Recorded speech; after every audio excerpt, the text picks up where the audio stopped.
নমস্কার, কেমন আছেন আপনারা সবাই? দেবযানীস রান্নাঘরে আপনাদের স্বাগত জানাই। আজকে বানিয়েছিলাম সম্পূর্ণ রাখি স্পেশাল একটা রেসিপি বাকলাওয়া। বাকলাওয়া কিন্তু আমরা দোকান থেকে প্রচণ্ড হাই প্রাইসে কিনে থাকি। আর কিন্তু এভাবে বানালে দোকান থেকে কেনার প্রয়োজন হবে না। অনেকদিন থেকেই এটা বানানোর ইচ্ছে ছিল। ভিডিওটা যদিও একটু বড় হয়ে গেছে, তবে দেখার অনুরোধ রইল। আপনারা দেখলে আমাদের ভালো লাগে। বড় কষ্ট করে বানাই ভিডিওগুলো। ভালো লাগলে অবশ্যই আমার চ্যানেলটাকে ফলো করবেন। একটা লাইক, শেয়ার, সাবস্ক্রাইব করতে কিন্তু ভুলবেন না। প্রথমে এখানে আমি ডোটা বানিয়ে নেব। তার জন্য নিয়ে নিচ্ছি ২ কাপ ময়দা। এখানে দিয়ে দিচ্ছি ১ পিঞ্চ সল্ট। আর এখানে দিয়ে দিচ্ছি বেকিং পাউডার ১ টিস্পুন আর হাফ টিস্পুন। এটাকে ভালো করে মিশিয়ে নিলাম। বেকিং পাউডার দেবেন, বেকিং সোডা কিন্তু না। আর এখানে দিয়ে দিচ্ছি 1/4 কাপ মতো ঘি। এটা ভালো করে ময়ান দিয়ে নিতে হবে। ময়ানটা কিন্তু এখানে অবশ্যই খুব ভালোভাবে দিতে হবে। এটা দেখুন খুব ভালো মতো ময়ান দেওয়া হয়ে গেছে। এবার এটাকে আমি দুধ দিয়ে মাখবো। আমি এখানে হাফ কাপ মতো দুধ নিয়েছি। এটা দিয়েই আমার মোটামুটি মাখা হয়ে গেছে। এটা দেখুন একটু শক্ত হয়ে রয়েছে। তার জন্য আমি এখানে আরও 1 টেবিল স্পুন মতো একটু জলের ব্যবহার করেছি। এই ডোটা ঠিক এরকম নরম হবে।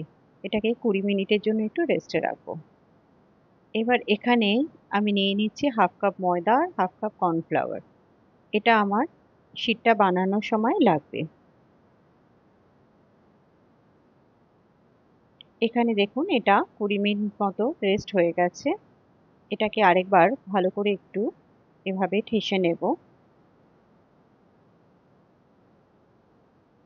এবার এখান থেকে ছোট ছোট করে লেচি বানিয়ে নেব। আমি টোটাল ৮টা ১৬টা লেচি বানিয়ে নিয়েছিলাম। এবার একটা করে লেচি নিয়ে যেই ময়দা আর কর্নফ্লাওয়ারের মিশ্রণটা বানিয়ে রেখেছিলাম সেটা দিয়েই কিন্তু এটাকে বেলতে হবে। এটাকে মোটামুটি প্রথমে একটা রুটির মাপে বেলে নেব।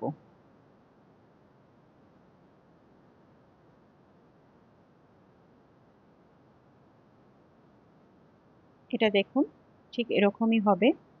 এবার এখানে আমি একটা ট্রে নিয়ে নিয়েছি। ট্রের মধ্যে একটু ময়দা আর কর্নফ্লাওয়ার ছড়িয়ে তার উপর এটা রেখে তার উপরেও ভালো করে ওই ময়দা আর কর্নফ্লাওয়ারটা মেখে রাখবো। এবার সবকটা রুটি এইভাবেই বেলে নেব।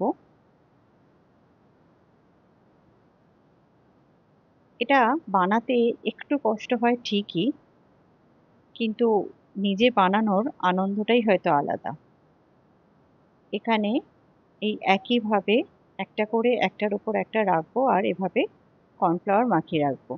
আর এখানে দেখুন আমি অলরেডি ৮টা শিট করে নিয়েছি। এবার একটা শিট নিয়ে এভাবে একটু মোটা বেলুন দিয়ে এটাকে একটু বড় করে নিতে হবে, কারণ এই শিটগুলো কিন্তু একদম পাতলা করতে হবে। যতটা দরকার এখানে ময়দা আর কর্নফ্লাওয়ার নিয়ে নিতে হবে এবং একবার একটা দিক হওয়ার পর পেছন দিকটাও কিন্তু একইভাবে করে নিতে হবে, না হলে সব দিক কিন্তু সমানভাবে বাড়বে না। এবার এখান থেকে একটা শিট এভাবে তুলে নিতে হবে। এটাকে আবারও আমি আরেকটা প্লেটের মধ্যে রেখে দিচ্ছি। তার উপর সেম প্রসেসে আবারও ময়দা আর কর্নফ্লাওয়ার লাগিয়ে নিতে হবে।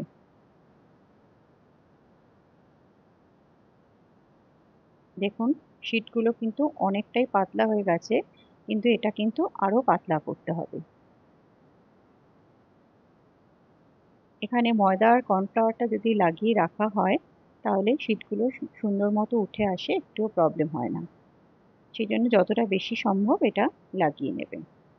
এটাকে আবারও একটু বেলে নেব। সবকটা শিটই আমি এভাবে তুলে নিয়েছিলাম। এবার এটাকে যেই পরিমাণ বড় করব আমি ঠিক ততটাই বড় করে বেলে নিতে হবে।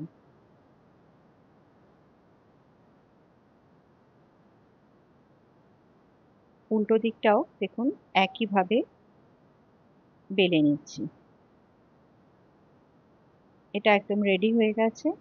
এবার এই ট্রেটার মধ্যে আমি বাকলাভাটাকে বেক করব, সেই জন্য এটার মাপেই কিন্তু আমি এটাকে একটু ছুরি দিয়ে কেটে নেব।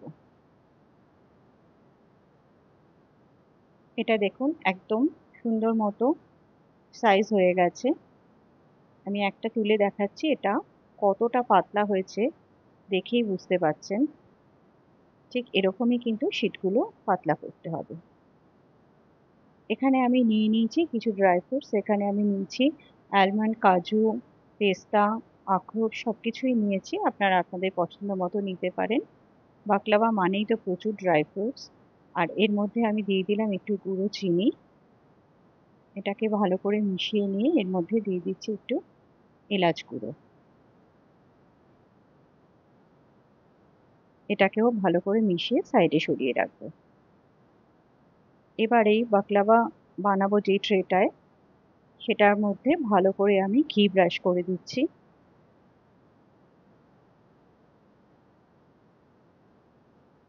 এবার একটা একটা করে শীট নেব আর এভাবে এটাকে সেট করে দেব। এর ওপরে লাগিয়ে দেব আবারও একটা ঘিয়ের লেয়ার। আপনারা চাইলে এখানে ঘিয়ের জায়গায় কিন্তু বাটারও ব্যবহার করতে পারেন।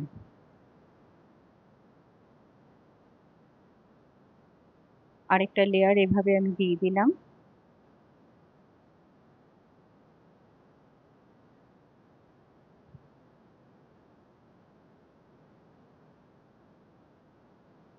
আবারও এর ওপর ঘি ব্রাশ করে দেব। এভাবে আমি টোটাল 6টা লেয়ার কিন্তু দিয়ে দিয়েছিলাম প্রথমে।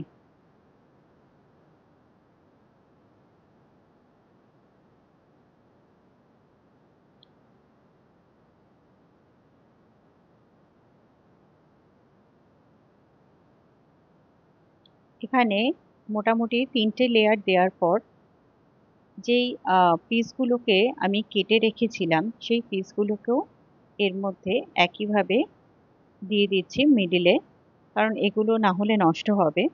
সেই জন্য এটাকেও আমি একইভাবে একটা লেয়ার তৈরি করে দিয়েছি।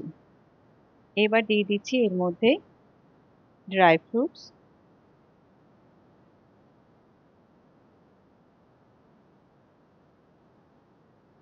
বাকলাভা মানেই তো একদম ভর্তি করে ড্রাই ফ্রুটস থাকে।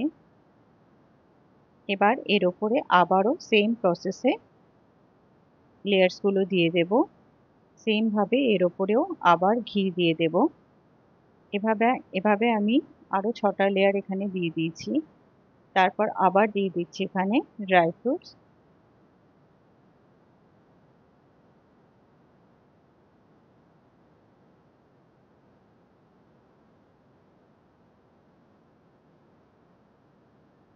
ব্যাস, এখানে কিন্তু এটাই আমার লাস্ট লেয়ার। এর ওপরেও ভালো করে একদম ঘি ব্রাশ করে দেব। এবার যেই শেপে আপনারা এটাকে কাটতে চান এই সময় কিন্তু ওটাকে শেপ দিয়ে দিতে হবে।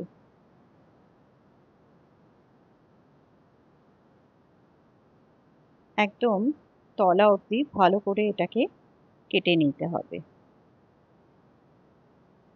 এটা কাটার সময় একটু প্রবলেম হয় যেহেতু ভেতরে ড্রাই ফ্রুটস গুলো আছে, না হলে কোনো অসুবিধা হয় না। এটা দেখুন আমি এইভাবে কেটে নিয়েছি। এবার এর ফাঁকে ফাঁকেও কিন্তু আমি ভালো করে ঘি দিয়ে দিচ্ছি, যাতে সব দিকটা খুব ভালো মতো বেক হয়ে যায়।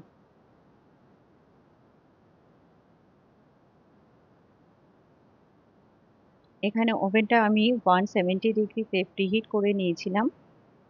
এটাকে হতে আমার মোটামুটি 1 ঘন্টা সময় লেগেছিল। এখানে দেখুন আমি চিনির সিরাপটা বানিয়ে নিচ্ছি। তার জন্য এখানে 1 কাপ চিনি আর হাফ কাপ জল দিয়ে দিয়েছি। চিনিটা গলে যাওয়ার পর এখানে দিয়ে দিচ্ছি সামান্য একটু লেবুর রস। এটাকে মোটামুটি 1 তারের মতো করতে হবে।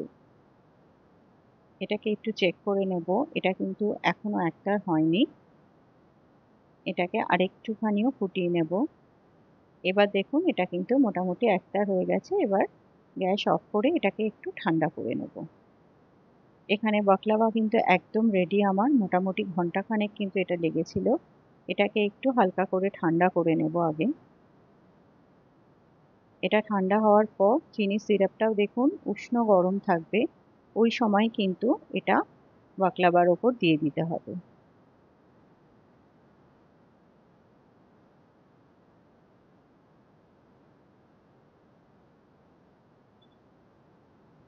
এভাবে সবটা ভালো করে চারিদিকটা দিয়ে দিয়ে এর মধ্যে আমি একটুখানি পেস্তা গুঁড়ো দিয়ে সাজিয়ে দিচ্ছি, জাস্ট এটা ডেকোরেশন করার জন্য।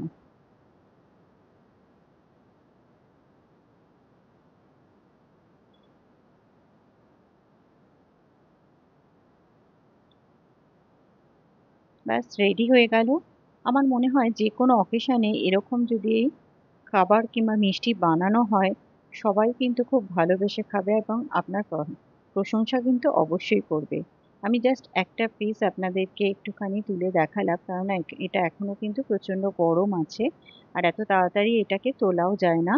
এটাকে কিছুক্ষণ কিন্তু এর মধ্যে এভাবেই রেখে দিতে হয়। যাই হোক, আজকের রেসিপিটা কেমন লেগেছে জানাবেন। যদি ভালো লাগে অবশ্যই একবার বাড়িতে ট্রাই করবেন। ধন্যবাদ।